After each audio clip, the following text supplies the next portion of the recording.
Hi, I'm Marquette Shepard, and you are listening to More to the Story. From Tom Hanks in Sleepless in Seattle to Joseph Gordon-Levitt in 500 Days of Summer, and even Wesley Snipes in Jungle Fever played an architect. Hollywood has long been fascinated with portraying their characters as those visionaries behind some of the world's most iconic buildings. But what about the real-life architect who shaped the very landscape of Hollywood itself? On this episode, I want to share with you about a documentary film on the life and legacy of Paul R. Williams. It's a name you may not know, but whose work you've undoubtedly seen. He is the architect behind the iconic Beverly Hills Hotel, and he also designed the homes of Lucille Ball and Frank Sinatra. Here's more from the film Hollywood's Architect, the Paul R. Williams story. The first voice you'll hear is from historian Lonnie Bunch, and it'll end with the voice of the late, great Quincy Jones. I'll introduce you to the filmmakers on the other side of the clip. Paul Williams was one of the most gifted architects of the 20th century. His legacy of buildings is so wide-ranging. The first African-American architect to have a major crossover appeal to a white clientele. He was building homes in neighborhoods that did not allow blacks to move into those neighborhoods. Because his brother had to go through all he had to go through then. He said, nothing's going to stop me. And he continues to inspire architects and design creatives to this day. And I had the honor to meet and interview the filmmakers behind this amazing documentary, which first premiered on PBS during the early days of the pandemic. It has since then won an Emmy and become the film of reference on Paul R. Williams' story. Now celebrating its 5th anniversary, I thought now was the perfect time to shed light on this timeless story created by 3 Black women filmmakers as we enter Women's History Month, with Black History Month not too far behind us. So without further ado, here is more to the story on Hollywood's Architect with director, producer, and writer Royal Kennedy Rogers, director and producer Kathy McCambell Vance, and associate producer Shirlyn Cesar. The voice you'll hear first is Royals, sharing about the inspiration behind making the film. You mentioned iconic work that Paul Williams has done that's all over LA, and in fact, all over the country. I actually lived in LA in the early 80s, and I saw these buildings all the time. I had never heard of Paul Williams. I had no idea that they had been designed by an African-American architect. The way I got into it, it was a chance thing. My husband went to college with Paul Hudson. And when Karen Hudson, they are the grandchildren of Paul Williams, when Karen Hudson did her first book, we lived in Chicago, and Karen knew my husband too. And they called and said, she's touring the country. Will you do a book party for us? And we said, of course, based on the friendship. And she sent the books ahead of time. And I was just astounded when, we opened the books up and saw what he had done. And I was working for a PBS station at that time, and it started the seed in my mind. Somebody has to do a documentary on this man. And it was many years in the making, and twists and turns. I met Kathy, and then I met Shirlyn, and we finally moved forward and did it. And it's a beautiful documentary that I think PBS is the perfect place because it's educational, it's highly visual with all of the beautiful design being featured, and it's entertaining just to hear the little design, iconic signature style elements of his work. Kathy, as a former producer in television news, for many, many years, people know your work on the everyday news cycle. Tell me about what interested you in making this documentary and some of the highlights, because the Beverly Hills Hotel, iconic residences of Hollywood's golden era, the St. Jude's Research Center for children. There's so many things that he touched that I'm sure as a daily news producer, you could never tell the story in the way that you really want to with such a short amount of time in a newscast. No, that is the beauty of documentary film, is that you do have time to tell the story, although still an hour is not enough to really tell the full story of Paul Williams. But what brought me to the story for Women's History Month, this is a perfect scenario. There was a group of women, we would get together once a week at a friend's house, and all diverse backgrounds. And we would have coffee and talk about different things that were happening. And that's when I met Royal. And one day Royal said, I can't come anymore because I'm working on this documentary on Paul R. Williams, this architect. Well, one person in that room knew who he was, and that was me. I had met Paul Hudson before and knew Paul Williams by the iconic signature building at the LAX. And so I found out about him years before. And I said, Royal, listen, if you ever need help, just let me know. And then a year went by, and then maybe a couple of months. And then one day I got a call and Royal said, okay, help. And I was thrilled to participate in that. And we were a team immediately. And then, of course, Shirlyn can tell how she joined the group. But it just shows you the power of women connecting with one another. I mean, it really was that. It was women sharing their stories, sharing their experiences, and bonding. And that's what brought this team of women together, and team of African American women together. So it was really something. Now, as it regards Paul Williams, the buildings that we saw, the things that struck me most, quite honestly, were the private homes that had so many unique features that really were designed to accommodate the person who lived there. They were not necessarily classic architectural features, but they were things that made life more beautiful in that home, more comfortable, easier to function in that home. And that's what struck me the most. The other thing was in his buildings, beyond these beautiful mansions and iconic, hotels and office buildings and things. He designed or co-designed Langston Terrace here in Washington, D.C., which is public housing. And one of the features of that is a frieze along the wall representing figures in African American history. And so he wanted us to feel good about who we were wherever we lived. And that's really what struck me most. On a surface level, the public may not have seen it at the time, but he really was an activist through his art. And Royal, I think you wanted to add one to that? I wanted to add to what Kathy said. I did visit Langston Terrace and the YMCA here in Los Angeles. And the point, to follow up on Kathy, he didn't bring his A game and his best talents just to the rich and famous. It didn't matter whether it was public housing or this Y for, young boys. He wanted to give his best. And that's what struck me about going to Langston Terrace.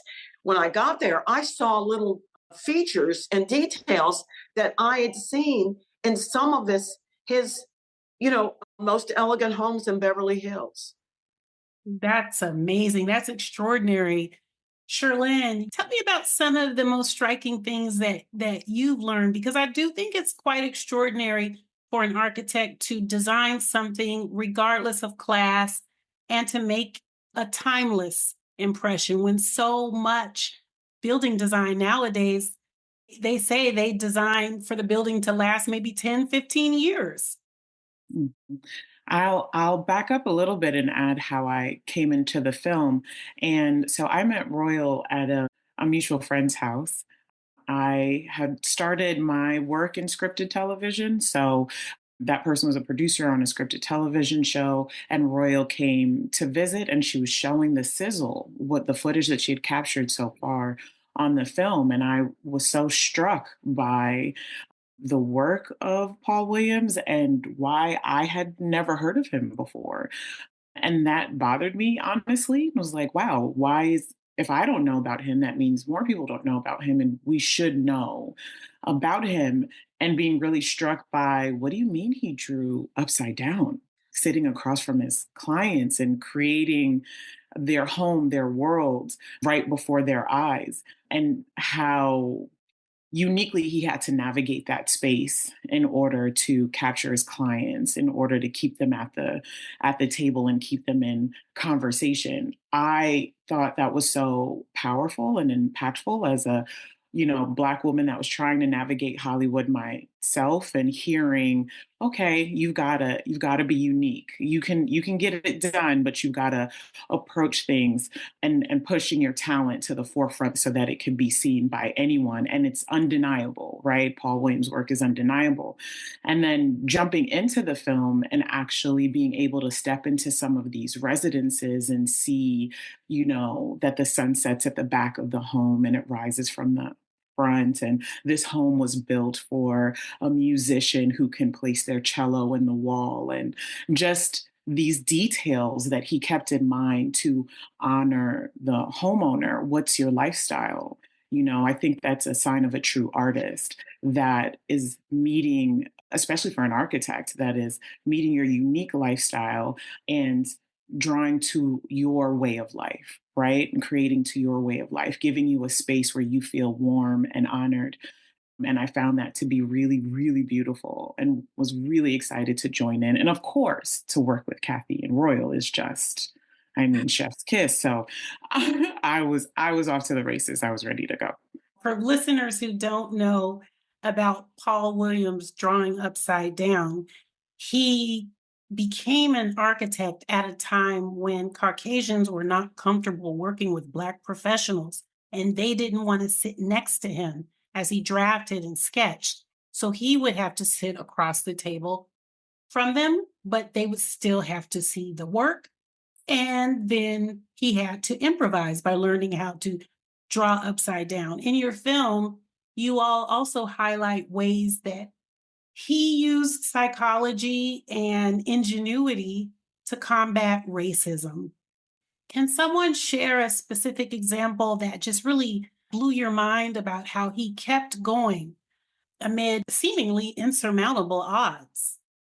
Well, the story I think you're talking about, using reverse psychology, is one of my favorite stories about Paul Williams, because it showed not only his ingenuity but his pride in his work and his confidence and willingness to take a risk. He actually wrote about this. He said that early in his career, when he was designing homes for wealthy people, sometimes he would get clients who would walk in to his office, and they might have been to a party at someone's home and loved the home and said, "Who designed this? Who designed this?" And they said, "Oh, this is Paul Williams." So they would come into his office not knowing that he was African American, and they would just freeze, and he could see them thinking, "Oh, how can I get out of here as soon as possible?" And he would say to them, "Well, since you're here, come on over and let me show you a few things." And he would start drawing, probably upside down, and they would get engaged and interested, because they could see his ideas. And then he would ask them, "Well, how much did you want to spend for your home?" And this was in the 20s, quite a while ago. And they might say, maybe $10,000. And he would say, "Oh, I'm sorry. I have to, I'm so busy. I have to make it a rule not to take commissions of less than $20,000. And they would be taken aback because they would think, what?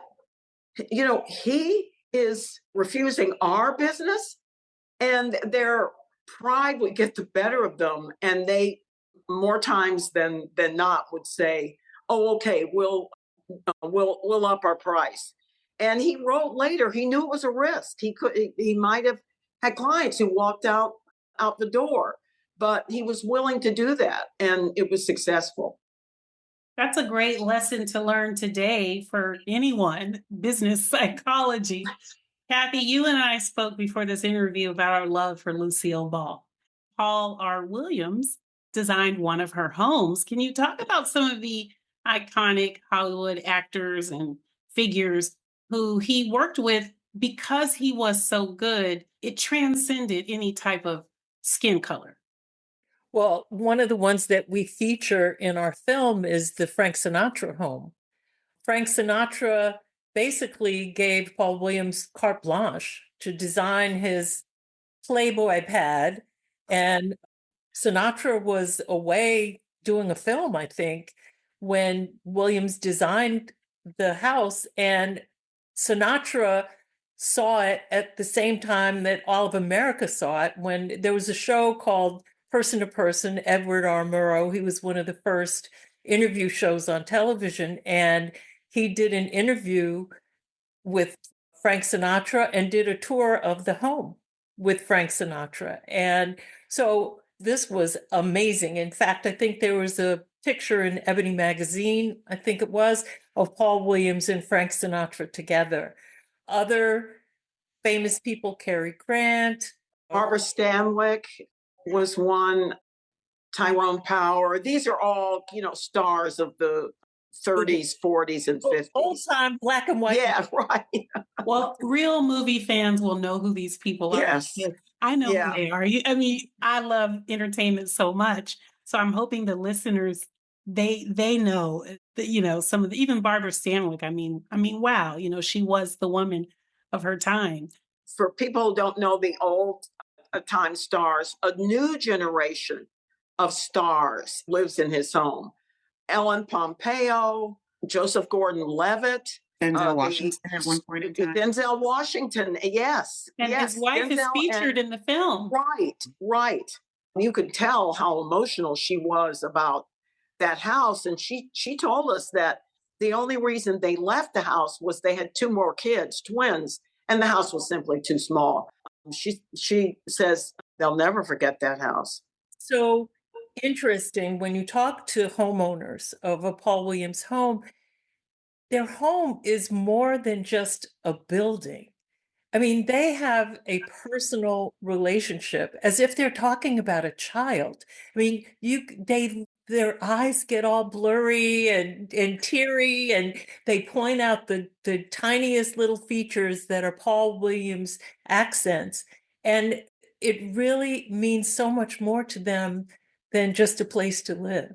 And that is the beauty of what Paul Williams did. He made that happen. Mm-hmm. And he took that same touch to the hotel, right? So his suite feels much like a mini home, a mini apartment, right? It's not like how you would imagine a hotel room, just simple walls and there's a bed in there, but he brings warmth to every place that he designs. And I think that's what we all appreciate about his work. Shirlyn, give us some background on the Beverly Hills Hotel. Not only does he have a suite named after him, the iconic sign is attached to him as well. Yeah, so the iconic sign is in his handwriting, which is wonderful. The cafe downstairs remains the same. So, of course, as time has gone on, the structure has been updated here and there. But I'm so happy that the hotel has worked really hard to maintain the suite, to maintain the cafe, to maintain elements of the ballroom, so that you can see traces of his work. We understand that as time moves forward and technology moves forward, there are certain updates that are unavoidable, right? But if you book that suite today, put put a lovely little lump of a chunk of chain. Just refinance your house, right? And stay Yes, for a couple of days. to stay for the night. I mean, it's absolutely worth it. But I love that they honor him in that way. I think in a city that's always trying to be the next coolest thing, that they're all holding on to that old Hollywood style and preserving the grace of that era by keeping his handwriting on that building and making sure you can still see the banana a wallpaper in the cafe. So those are some beautiful elements that's worth visiting when you're at the hotel. Last year and upcoming this year, we attended an event at the Beverly Hills Hotel. Paul Williams' granddaughter, Karen Hudson, has started a foundation, the Paul R. Williams Scholarship Foundation, to give money to prospective architectural students. And there was a lovely fundraising event there at the Beverly Hills Hotel. They're doing it again this coming year. And to think that here we are in this environment that he helped design, moving the profession of architecture forward through the scholarship fund, it was really sort of a full circle moment for all of us. What a great way to end the interview on, because I saw on your Instagram at Hollywood's Architect, there's some highlights from that event. And my final question to you all, the filmmakers, is what is your call to action after someone watches this film? I think his message is, and especially still today, embrace our culture, embrace our history, because it is real and it is true, and it's a little bit under attack now. And whatever career you're in, it doesn't have to be architecture, but, do it to the fullest. Put your whole self into it. Be as good as you can be. Well, he did that under tremendous odds. And so I think that's what he would say to young people today. I think the other thing is preserving our history. Lonnie Bunch, who was interviewed in our film, said that if we don't preserve our history, people will think that African Americans haven't done anything. And as our history is being erased, that's more and more important. So preservation of our past, that includes the buildings the Paul Williams designed, the people who participated in creating those buildings, and our history all across the board. That's an important thing. Remember where we came from so that we can take that with us as we go forward.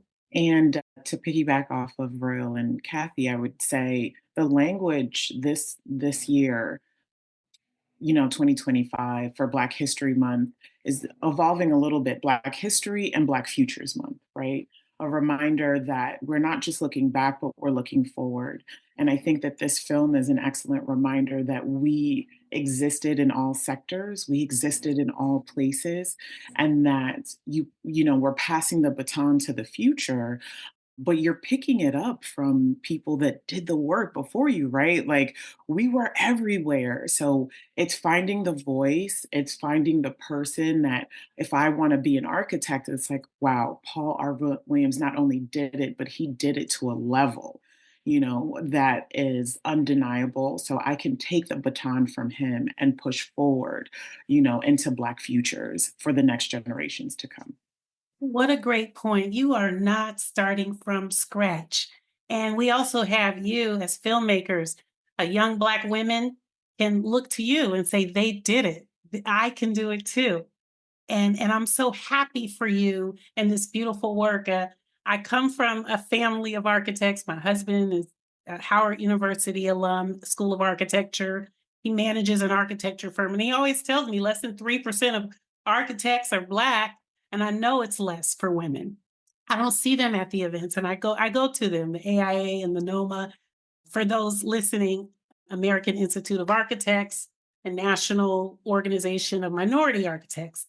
So I just thank you for this film, and I really want to encourage people to watch it, enjoy it, take it in, and if you have enough money, try to get your hands on one of those Paul Williams homes. Where can people watch the film and engage with you? The film is streaming on our sponsoring station, PBS SoCal. But if you go to our newly designed website, you can click and see the trailer, and then you can click and see the film, and it'll come right up. So it couldn't be easier. It's www.hollywoodsarchitect.org. Thank you so much, ladies. Thank you. Thank you. We really enjoyed it. Now it's time for that part of the show where I get to hear from all of the fans and followers of this podcast about what you're watching on TV and in the movies. It's a user-generated content segment that I like to call What I'm Watching Right Now. This week, we hear from the host of another podcast. It's called Radical Acts Uncut. Take a listen. My name is Jacqueline Lara, and I'm based in Silver Spring, Maryland. I'm currently watching season 3 of The White Lotus on HBO Max and absolutely love it. This time, the resort is based in Thailand, so the backdrop is beautiful, and the guests are always a treat. Like, the interconnected storylines and how they interact with the staff is humorous, but it's also just enlightening. And I'm excited to see that Natasha Rothwell's character has returned, and something always goes down. And so I can't wait to try to solve the mystery as I watch. Thank you so much for that White Lotus recommendation. I am such a fan of Natasha Rothwell. I cannot wait to start binging the show. Now, for other fans of The White Lotus, did you know they have an Instagram, and you can follow it at The White Lotus. Also, be sure to follow Jacqueline's podcast, Radical Acts Uncut, on Spotify, Apple Podcasts, or wherever you stream your audio. And if you'd like to be featured in a future episode, just DM me on Instagram or TikTok at Marquette Shepard. I'd love to hear from you. That's all for this week's show. Make sure you follow, rate, and review More to the Story with me to support this podcast. Chat with you next time.